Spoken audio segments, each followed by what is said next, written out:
Today we're going to discuss your resume assignment. This is by far the longest lesson of this course because it's probably the most important to your future.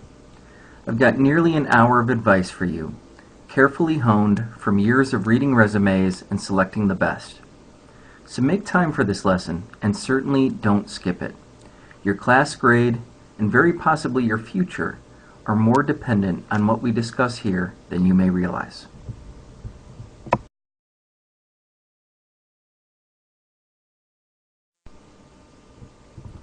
Resumes are obviously important, but I think many students don't realize just how important. Your resume for your first job out of college may actually be the single most important document you create in your life. Seriously. Let's say you graduate, start searching for jobs, and find a position you're really excited to apply for. A position that looks way better than anything else you're finding. Maybe even better than you dared hope to find. If you land that job, you're off on the first step of your career, and that first step in your career plays a major role. It will likely influence everything you do professionally from that point forward in life. The thing is, many people will likely be looking at that position and really want it. Many talented people, so you've got to outwork them.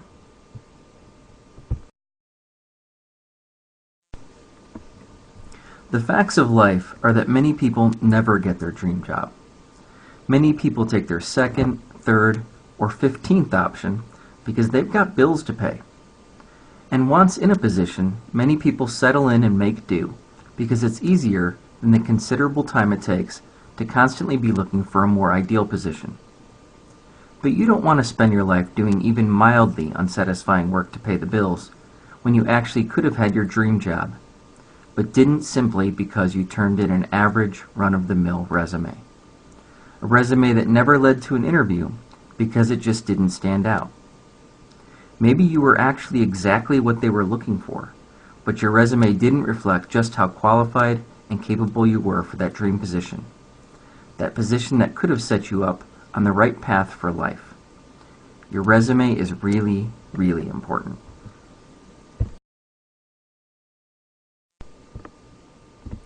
I emphasize the importance of an outstanding resume every time I teach this course. And each time I teach it, there are a number of students that will turn in something really lacking. I think it's because many already have a resume and figure they can get this assignment finished quickly and easily by just editing that one. But even if you do already have one, realize that you're probably going to want to start from scratch for this assignment. In this lesson, I'm going to give you a lot of tips and guidance into how to create a truly standout resume.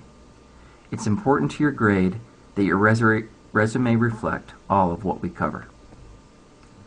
Why should you trust my advice on resumes? Because I'm not just a teacher of a careers course.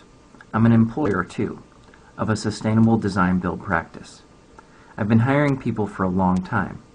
I've looked at hundreds, maybe 1,000 resumes over the years, and I have a really solid idea of what stands out to me. Now, it's worth pointing out that people are different, and there may be cases in which people give you conflicting advice about what should be in your resume. If you get conflicting advice, go with the advice of employers in the career field you're seeking a job in, or a career coach who specializes in working with employers from that field, because there can definitely be some differences in focus between, say, a small boutique design firm and a multinational corporation. Ideally, you want to seek out and use the advice of a multitude of employers in your career field about what's in an ideal resume. That's easier said than done, of course, but we're at least starting you out with the advice of one.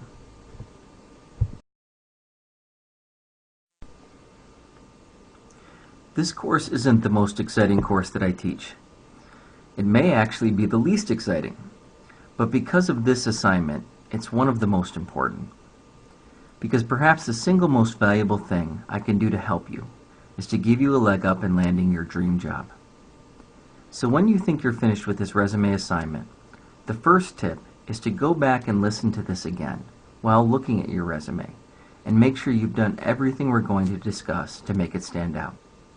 Because your resume is the first and likely the only opportunity you're going to have to express to employers of how capable you are. We know first impressions are lasting, so they're really important, and your resume is almost always the first impression you'll leave on an employer. Many people assume the cover letter they send with their resume will be read first, as it's traditionally intended. In a smaller company that doesn't receive many unsolicited resumes, that may be true. But for the majority of open positions you'll be applying for, there will be a flood of candidates, and cover letters will likely not be read until the candidate pool has been narrowed considerably, based on qualifications and the impression you leave with your resume.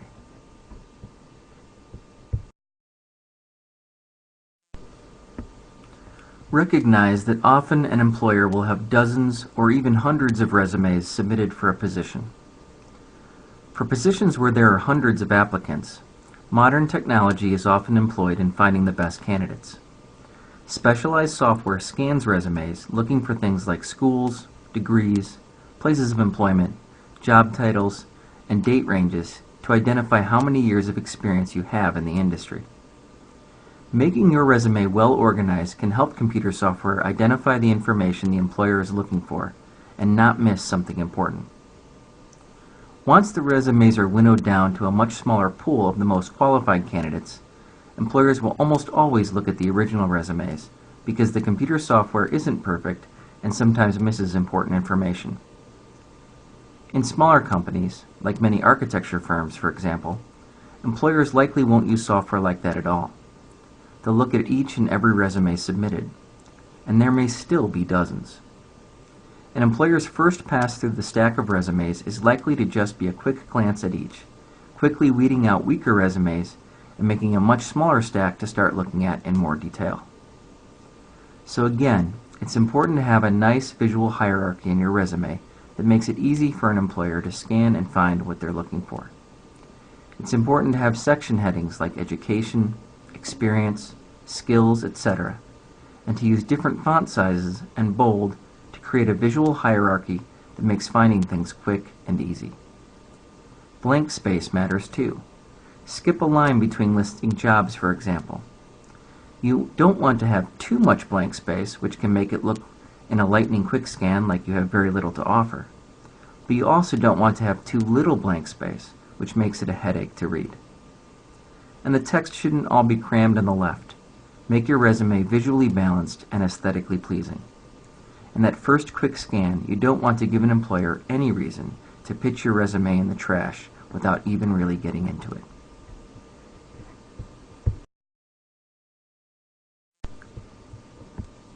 One way that people attempt to create an impressive resume that stands out is to use a template.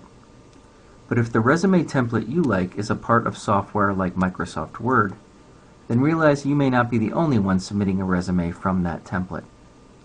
So if you really want to use a template to make a resume that looks nice and stands out, you probably want to search for a non-default template on the internet.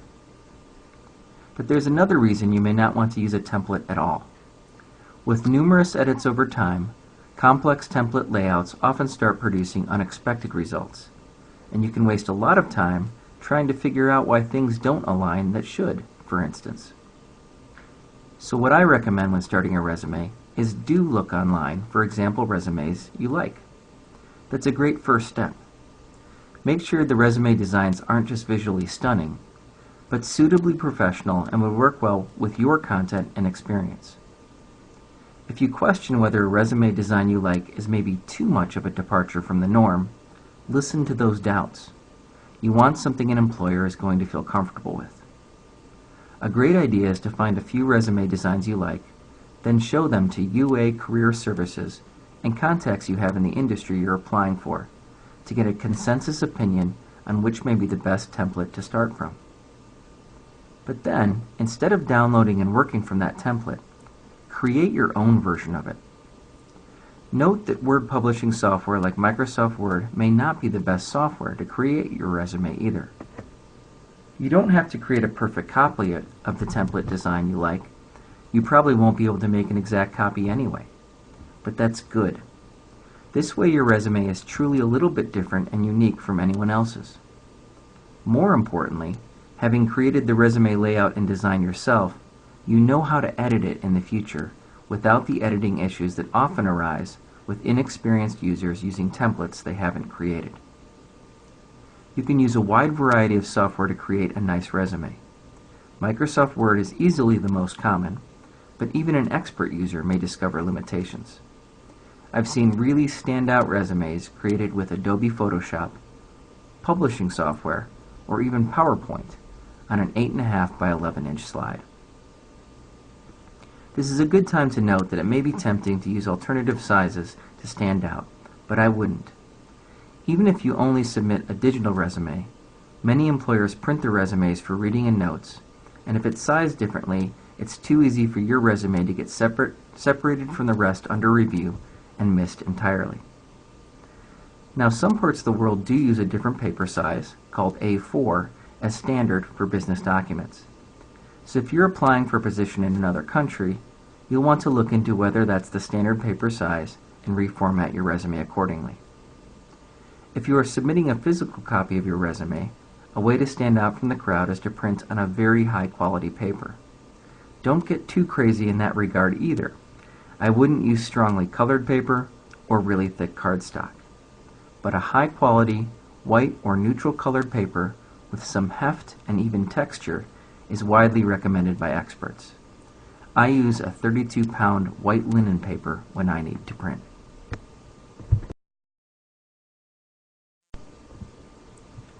Now, I realize that working with entirely different software to create your resume may sound like a lot of work, especially if you've already got one started in Word. It's up to you what software you want to use.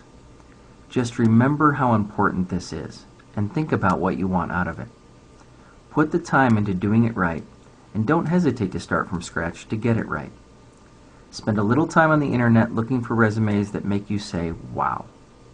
You may be thinking, well, someday closer to my career search, I'll take the time to do that.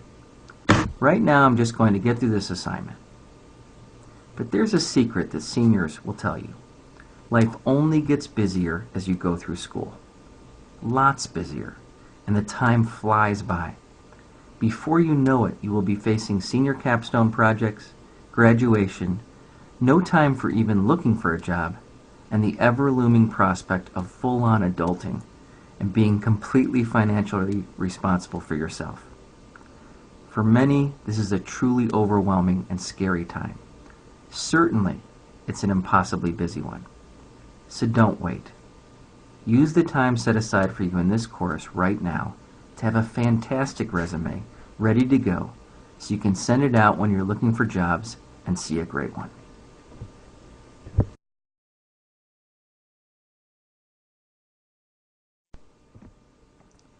I intend for this assignment to create the framework for the resumes you'll actually be submitting in your career search. Note that I say resumes plural. That's because you should never submit the same resume twice. When you see a position you like, you'll want to carefully read the description of the job, looking for how they phrase the duties and responsibilities of the job. If they don't list specific duties, you'll want to call the company and make sure you're clear on what they expect those in the position to do from day to day.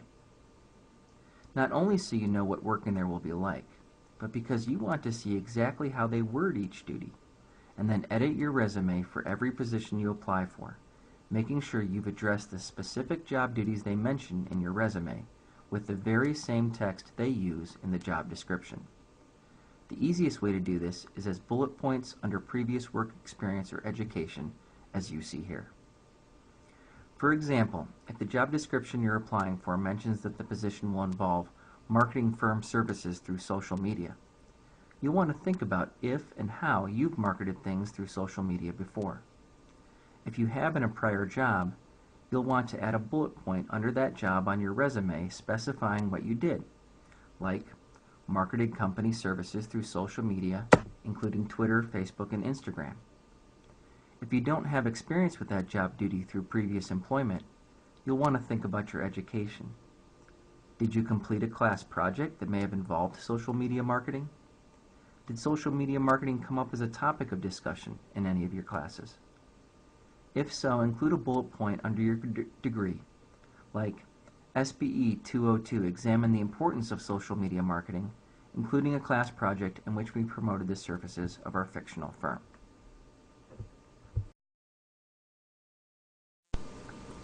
If you edit your resume like this, to specifically address every job duty of each position you apply for, your resume will really stand out to employers. And you can even go a step further. Whether your social media marketing experience was through a prior job or your education, you could include in parentheses at the end of your bullet point, see examples in attached portfolio. And then include in your resume submission a link to a digital portfolio where the employer can actually see example Facebook posts, tweets, etc. that you created in a previous job or in your class project. A portfolio can give you a huge leg up in snagging a dream job. We'll talk more later in this course about how and why you might want to create a portfolio for your job search. For now, the important thing is to try to address every job duty listed in the job description with a specific bullet point on your resume demonstrating your experience in that area. You'll usually want to put these job duty bullet points before other bullet points already in your resume framework, and even put them in the same order of importance they seem to be in the job description.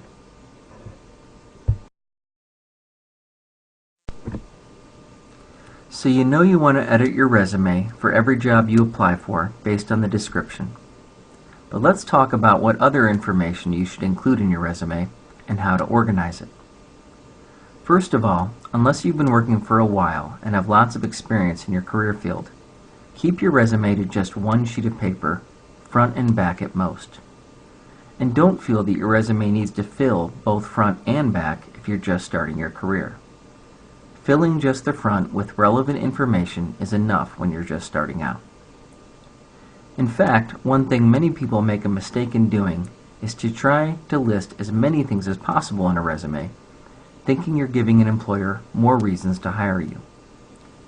You actually want your resume to address everything in the job description, but to otherwise be as concise as possible.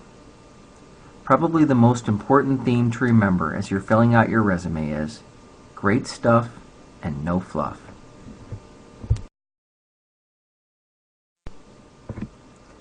Your resume should of course start with your name and contact details, address, phone, and email.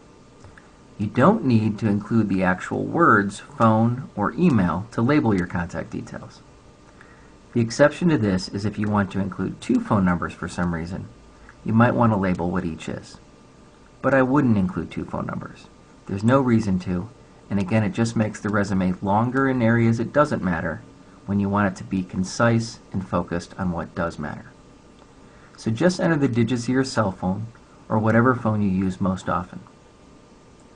And of course, don't use an email address you thought was funny when you made it back in middle school if it now looks unprofessional. Do use an email address you'll check daily. Your UA email address is fine so long as you retain access to it after graduation. I would also include the URL to the LinkedIn profile you'll create or improve upon later in this course. Be sure to use the shortened URL format we'll discuss in the upcoming LinkedIn lesson.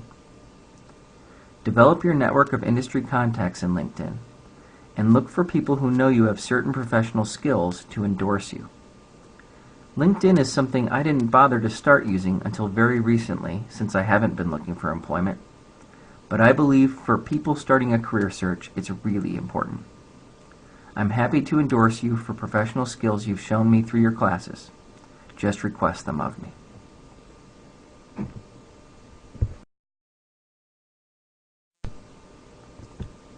Now the real question is what comes next after your contact details. And the answer to that depends on your specific experience. If you've got prior work experience related to the job you're applying for, lead with that. If your education is more related to the position than prior work experience, lead with that. Don't lead with your first job first, and you don't even have to lead with your last job first.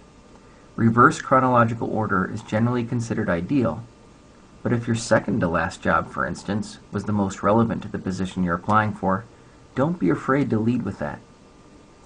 If you've got lots of relevant experience, you don't have to list your non-relevant jobs at all. A big mistake many people make is they don't detail their work experience enough, or their education enough if you don't have work experience relevant to the position. When listing a job you've worked at, you want to include the employer name, city and state, your job title, and the dates you worked, typically something like August 2015 to May 2016. It's a really good idea to abbreviate all months to just the first 3 letters. And to keep it looking streamlined, don't use a period in the abbreviation, just the first 3 letters. That helps your dates align nicely and your resume just looks that much more organized and easy to read, as you see here. After that basic information, you want to have a list of bullet points describing the most important tasks you excelled at in that position. This is where you want to start with bullet points that address the job duties listed in the job description you're applying for, by explaining how you already have excelled at them in prior employment. Note that for bullet points under current work experience, it's a good idea to use present tense for verbs describing your job duties. And ideally you should use past tense for past employment. This means, of course, that you'll need to edit the verbs of all your bullet points when you leave a job to past tense. Some people forget to do that, and then their resume looks weirdly inconsistent and hurried, with present tense for some jobs and past tense for others.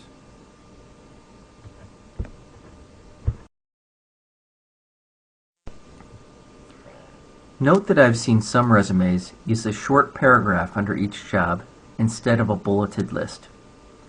I prefer a list because many job duties are very unrelated to each other, and I think it may be easier for the computer software we discussed earlier to parse a bulleted list than a paragraph. If you are someone who really prefers to write in paragraph form, do that first, but then take each sentence and try making a bullet point out of it, removing unnecessary words. Reading through a lot of resumes is a lot of work for an employer, and you want to make it easy and concise to improve your odds of making the interview list.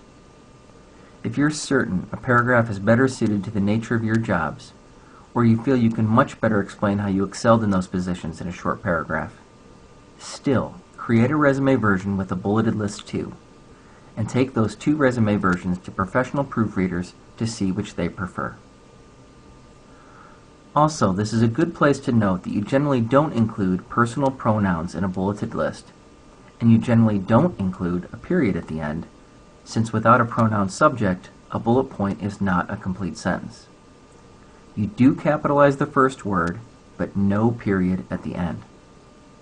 So as an example, instead of saying, "I completed a lot of construction documents in AutoCAD," you'd say instead, "Extensive construction document preparation in AutoCAD." Not a complete sentence, no period.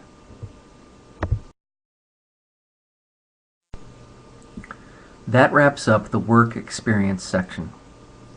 Note that if you have prior work experience in the same profession you're applying for a position in, I'd label the experience section professional experience. But if you don't have experience in that profession, I'd stick to calling it work experience, or even just employment. In the relatively rare likelihood that the nature of your work is really in 2 separate careers, you may have 2 separate work experience sections.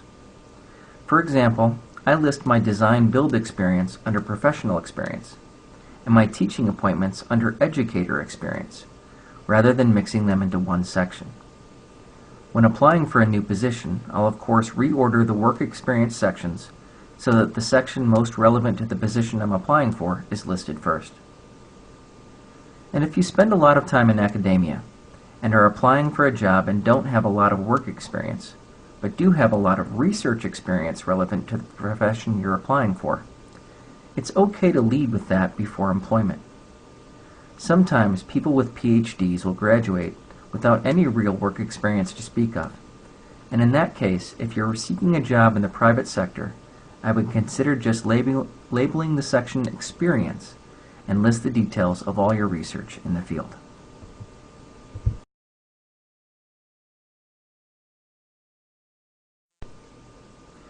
Now let's talk about education.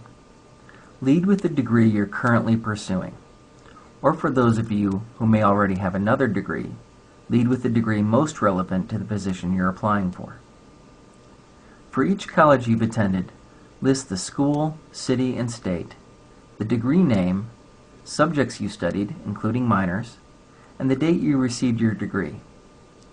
For degrees in progress, list the degree, then expected May 2019, or whenever it is that you expect to finish. Don't list dates of attendance like you do for employment unless you didn't complete a degree, for instance, if you transferred schools. This is a good time to note that if you switched majors in school, you could list both majors with dates of attendance, but I wouldn't. I'd just list the major you have now, or the degree you completed. And then if you want to, you can include a bullet point under your major mentioning that you completed 30 units in evolutionary biology, or whatever. I think that's just a better way to list a change of major, as employers may feel it makes you look less indecisive and more like you're a real go-getter who just happens to have an interest in evolutionary biology on top of all your other awesomeness. Include bullet points under your degree detailing things like your GPA if you'd like. You don't have to, and I don't think I'd list a GPA less than 3.4. There's nothing shameful about a 3.3 GPA or lower, and you may be proud of the work it took you to earn it. But just remember that many employers reviewing resumes were standout students themselves, so you don't need to point things out that they might not think are as ideal as they could be. Include a bullet point for any scholarships or honors you received, like Dean's List, Honors College, etc., and clubs, sports, or activities you took part in.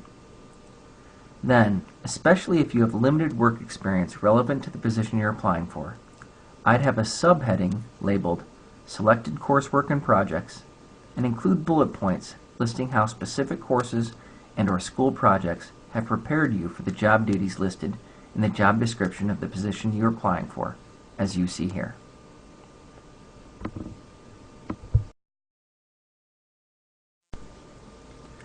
Again, you'll have another listing like this if you have any other college degrees. Some starting off their career include their high school in a resume, but I wouldn't.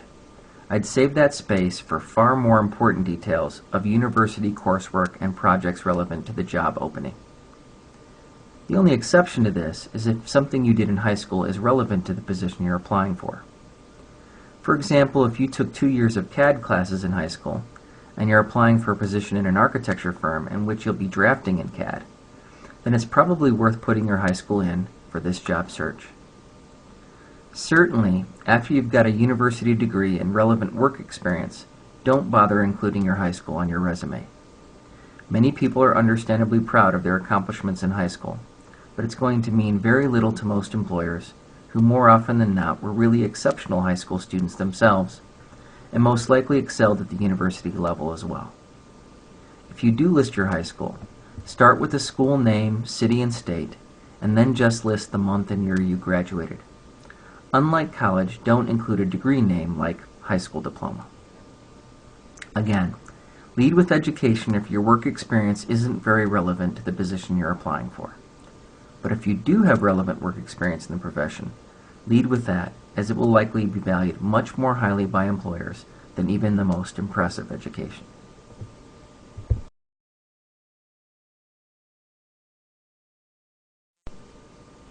Some people like to lead off their resume with an objective statement. I wouldn't. Objective statements were popular in resumes for a while, but are somewhat dated.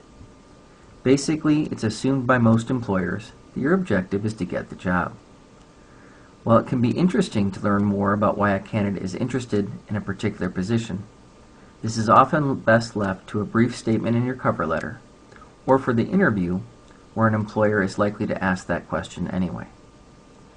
If you really can't think of much that's relevant to include in your resume, an objective may help it appear not so blank.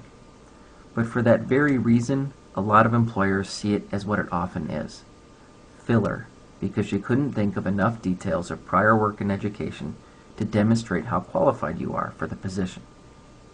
So just don't do it. A newer resume fad is to lead with a summary statement. If used properly, these are a little better than objective statements because in one line they may capture what makes you a uniquely qualified applicant. but only if you actually have some combination of experience or skills that makes you a uniquely qualified applicant. Otherwise, I think this reads as filler as well.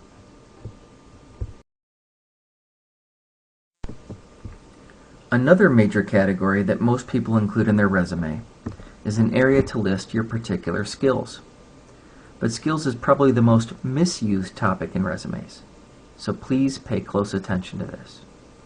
I strongly advise against listing qualities that you feel that you have, particularly if you list things that a lot of people can claim. For example, please don't say things like great leadership skills, works well in teams, and other subjective statements that anyone could include on their resume. Instead, list things that definitely set you apart, like if you can speak another language. Skills is a great area to list unusual technology skills you may have, like if you're experienced with specific industry software, like AutoCAD or Revit in architecture. Note that you don't have to be an expert in these programs to include them, but don't include them if you've only used the software a few times and aren't sure that you could complete a project with them if you were asked to. I wouldn't include things like Microsoft Word because, let's face it, who isn't experienced in Word these days? It just makes you look like you don't have enough specific experience and so are having to resort to generic things to fill up your resume. Now, if you're uncommonly skilled with more complex software, like Microsoft Excel, I would include that, stating Microsoft Excel expert. Obviously, don't claim to be an expert if you're just a basic user. Most job candidates probably know how to use Excel in a basic way, but not everyone can program forms with it.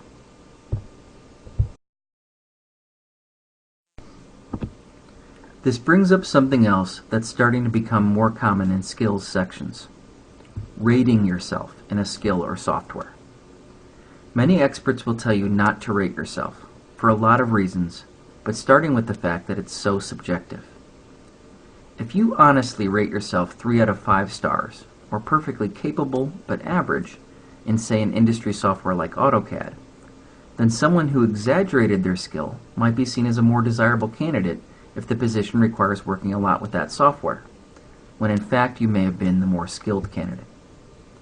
On the other hand, if you rate yourself too highly, and they hire you in part for that particular skill, they may feel you were dishonest with them, and it starts your career off on a bad note. So just don't use ratings. Feel free to just list industry software that you feel you're pretty close to your peers with as a skill.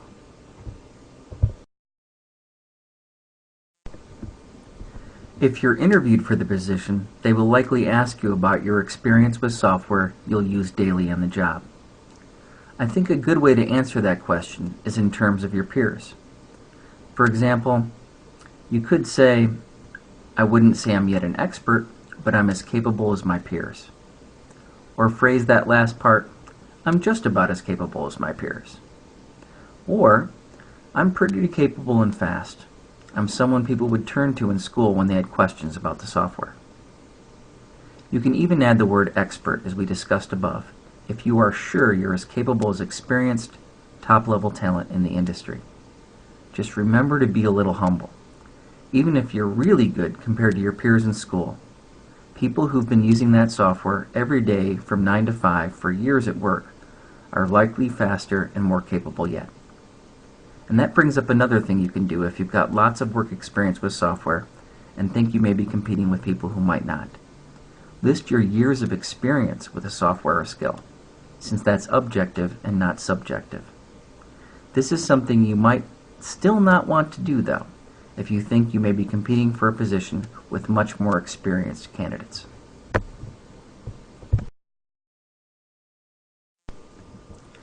Finally, if you're certified in anything, and by certified I mean you have a certificate from a supervisory body stating you've proven some level of expertise with software, first aid, or whatever, then retitle this section Certifications and Skills, and list certifications here if they're at all relevant to the position. I wouldn't include certifications that aren't relevant, but don't forget things like CPR that may be valued by any employer. In general, with the skills section of your resume, the idea is to list things that you can do that most other people can't. If you really feel that you have a particular knack for something like leadership, then instead of listing that generically here, create a bullet point or two under a prior job or degree where you describe how you have actually led others in projects. That will prove a skill like leadership a lot better to an employer than an applicant's opinion.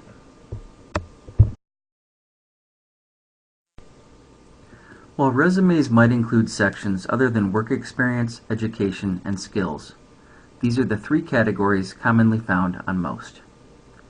An architect's resume might include a section labeled Projects, in which they describe buildings they've designed. A writer's resume might have published work. But whatever you do, remember the golden rule of resumes is to keep it as concise as possible while fully addressing the job duties outlined in the job description you're applying for. One final thing found on most modern resumes is a short statement at the end, references available upon request.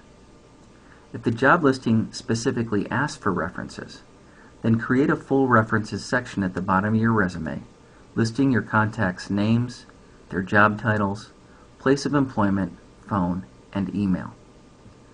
Note that some people have asked me if they should include contact details of supervisors as part of their work experience section. While that's popular in job applications in the service industry, it's really not necessary or common in a resume, and I wouldn't include supervisors except as references. Speaking of references, choose them carefully. The ideal reference is from someone who works in the industry you're applying for a position in, who may be known and perhaps even admired by the employer you're seeking work with, and is someone who knows your work habits well. That's an unusual combination. While ideally you may want to select people who have the most impressive job titles, it's generally more important that they work in the industry and that they know you well and will speak well of you. It's easy to list friends that will rave, but ideally they should be in the industry or their own job is relevant to the position you're applying for in some way. If you're good friends with any of your current or past immediate supervisors, even if it was in a different industry, that can be a good reference, as they can speak well of your work habits in general. If you have family in the industry, it's ideal to seek out someone who'll be just as positive but isn't related to you. Or perhaps a relative who at least has a different last name, so it isn't obvious you're related. If it's immediate family with the same name, but they're well known and admired in the industry, you may still want to include them as a reference. But I definitely wouldn't include more than one family member.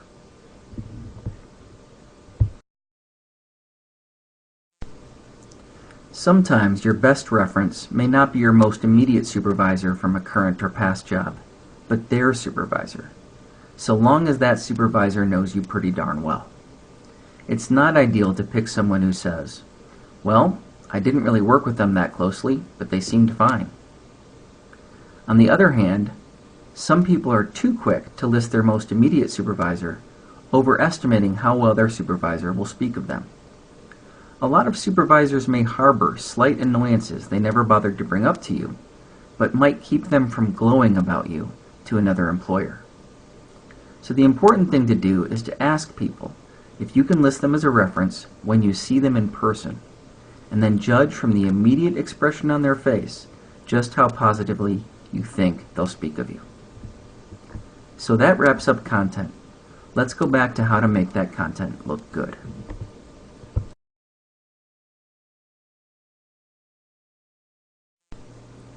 One of the easiest ways to make your resume appear neat is to use an easy-to-read font. But I strongly recommend you don't use any font that's ever been a default font of Microsoft Word. This means no Times New Roman, Arial, or Calibri. Unless, of course, a job listing specifies that resumes should be submitted with that particular font. The reason you should avoid these fonts is twofold. First, they're just tired.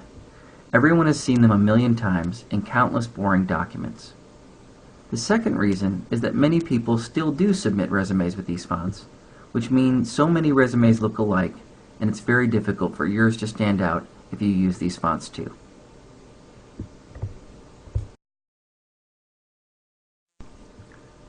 All that said, you definitely want to use a font that's just as simple and easy to read as the Microsoft Word default fonts. Resist the urge to use stylized fonts that you think look cool for your resume. You can perhaps get away with a slightly more stylized font for your name, or section headings like education, experience, skills. But keep the vast majority of the text to a very simple font. The font you see in the resume section examples in previous slides is called Garamond, and I purposely chose it because it's about as stylized as you ever want to get. I wouldn't use anything more stylized, and less stylized is perfectly fine. Don't use lots of different types of font. A single font is fine, so long as you create an easy-to-follow hierarchy, weighting things like section headings with bold, or a larger version of the font, or both, or some other way to make them stand out. You can use italics, but I'd do so very sparingly. I'd also use all caps words very sparingly, but they can work for things like section headings if you like. And I wouldn't use underline in a resume at all. But using bold and changing the font size, like you see in the prior examples, can help you create a visually pleasing hierarchy for your resume that also helps employers find things they're looking for quickly. For instance, you may want to have section headings bold and a font 2 sizes larger. And then you may want to list schools and places of employment in bold, but at the default font size. 2 different fonts can work well too, so long as they look good together and you only use the second font for things like section headings or dates. I've on occasion even seen resumes that use 3 different fonts well, but that's rare. Most of the time, resumes with 3 or more fonts start to look really jumbled and bad. So stick to 1 or 2 fonts if they complement each other well.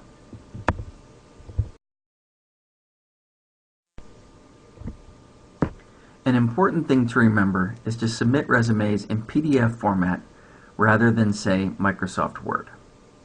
You want to do that because if you use a font that for some reason isn't on the other person's computer, Word will substitute a default font for it, which can totally screw up formatting because different fonts take up different space and it will make a great resume look unreadably bad. PDF format ensures that it looks exactly as you intended. Please note that when you submit your resume for this assignment, please submit it in both PDF and the original file format of the software you created it in, like DocX format for Microsoft Word.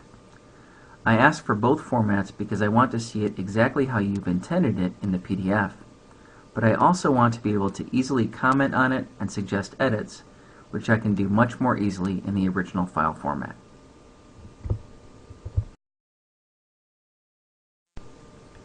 And that brings up a good point. If you've clearly spent a lot of time creating a good resume, I will provide personalized feedback on your resume, my best suggestions for your particular experience and situation.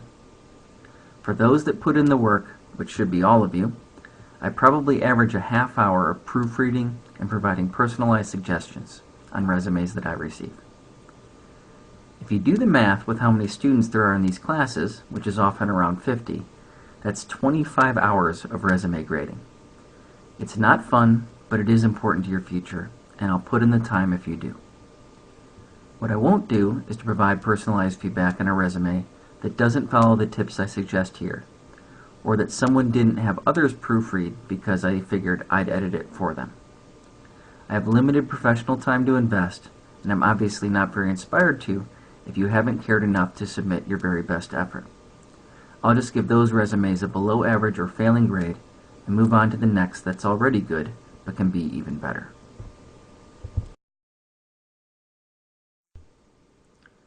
The easy way to guarantee you get this personalized feedback is after you've proofread it multiple times, email it to UA Career Services asking them to double check it before you submit your resume for this assignment.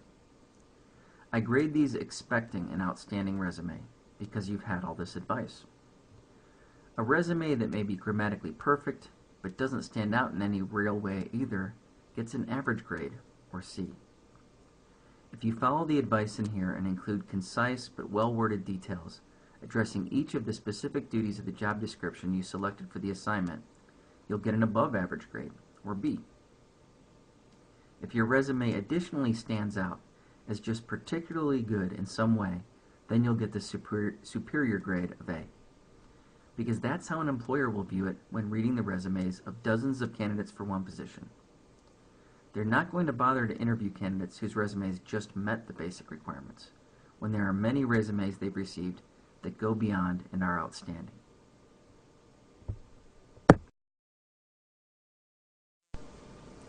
Some people are very surprised by their low grade.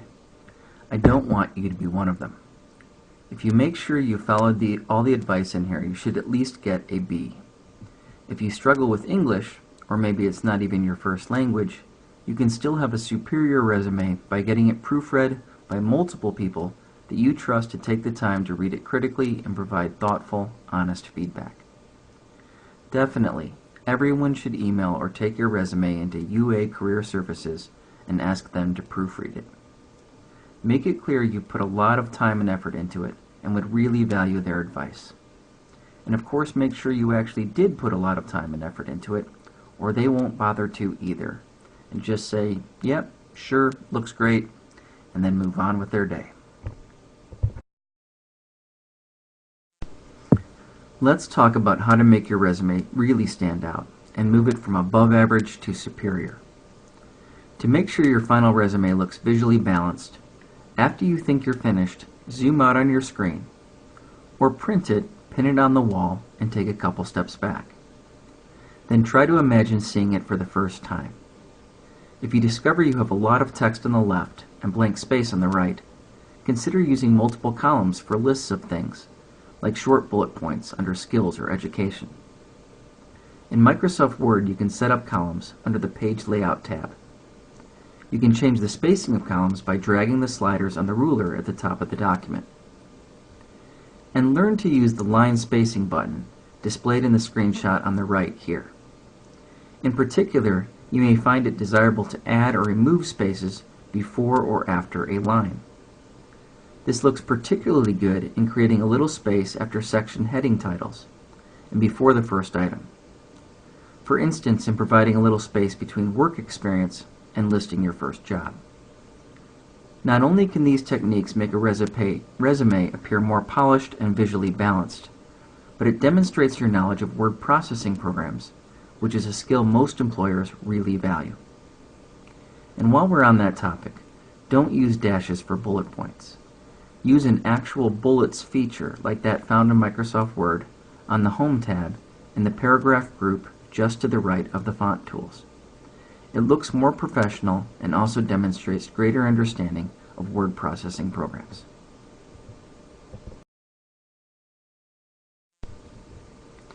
The final thing we want to talk about in terms of polish is consistency. This is where a lot of otherwise decent resumes slip. Things that should align but don't really jump out as sloppy.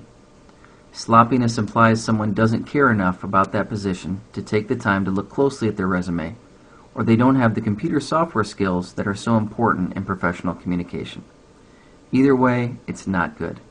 So use the tab key or columns to achieve the spacing you want rather than the space key.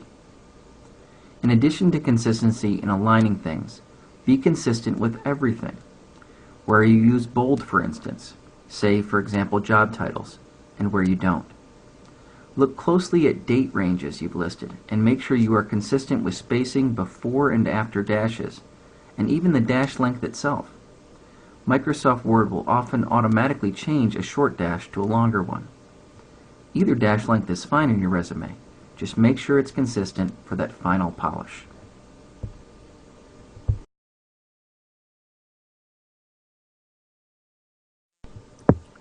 Now we come to the easiest thing. And yet, I'm blown away how often people don't do it. After you're finished, run a final spelling and grammar check.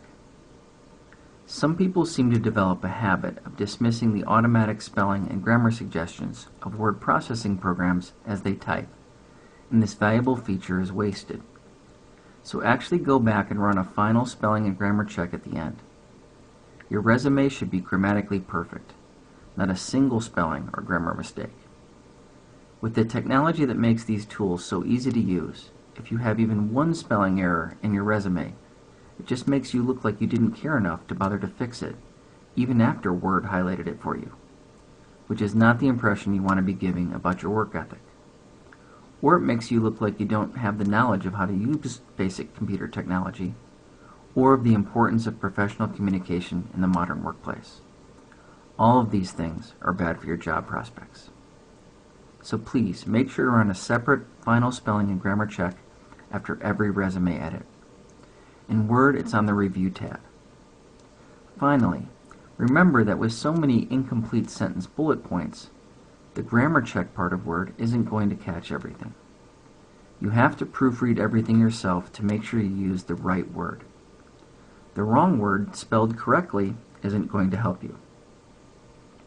Also, in proofread mode, look for opportunities to remove unnecessary words, commas, or punctuation.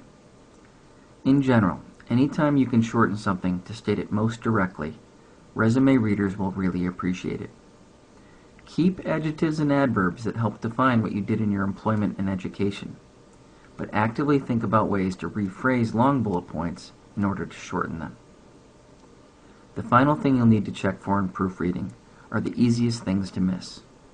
Things like no extra spaces where you didn't intend them, making sure things align correctly with tabs and columns, and things like the dash length and spacing around them that we discussed a moment ago.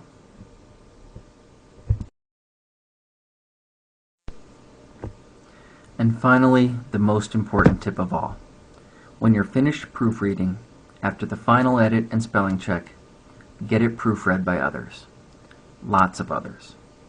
And not just your friends. Ideally by employers.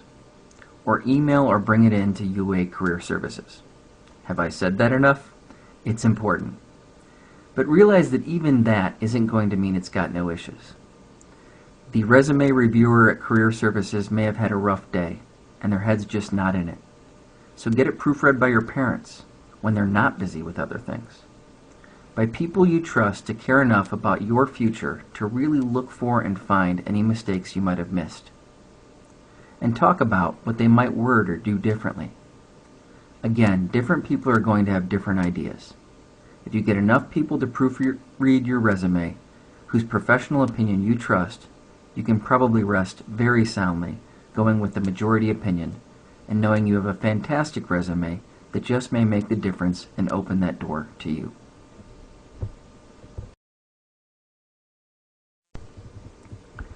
Well, this lesson was long, but it's that important.